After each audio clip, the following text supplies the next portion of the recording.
আজকালকার দিনে একটা জিনিস প্রায় লক্ষ্য করা যায় যে দুজনের ভিতর সম্পর্ক, সেই সম্পর্ক হঠাৎ করে ঝগড়াঝাটি হয়েছে, একজন আরেকজনকে ব্লক করে দিয়েছে। হ্যাঁ, আমি এই প্রসঙ্গে আলোচনা করব পূর্বের এবং পরের, অর্থাৎ আগেরকার দিনের আর এখনের ভালোবাসার ভিতর পার্থক্য। নীরবতা বনাম ব্লক করা।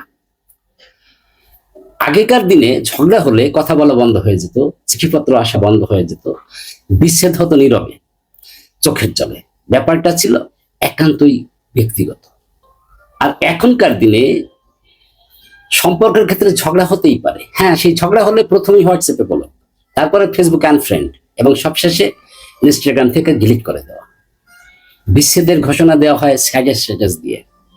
ব্যাপারটা এখন আর ব্যক্তিগত নয়, রীতিমতো সামাজিক প্রদর্শনী। হ্যাঁ, এবার আমার কথা হচ্ছে, সম্পর্ক ভাঙার ক্ষেত্রে যন্ত্রণা সে যুগেও ছিল, এখনো আছে, কিন্তু প্রযুক্তি এই যন্ত্রণা কমানোর বদলে অনেক সময় বাড়িয়ে দেয়।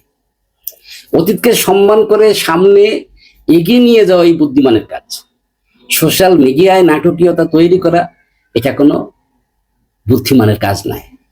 নিজেকে সামলাতে শেখো, ব্লক বা আনফ্রেন্ড করা নয়।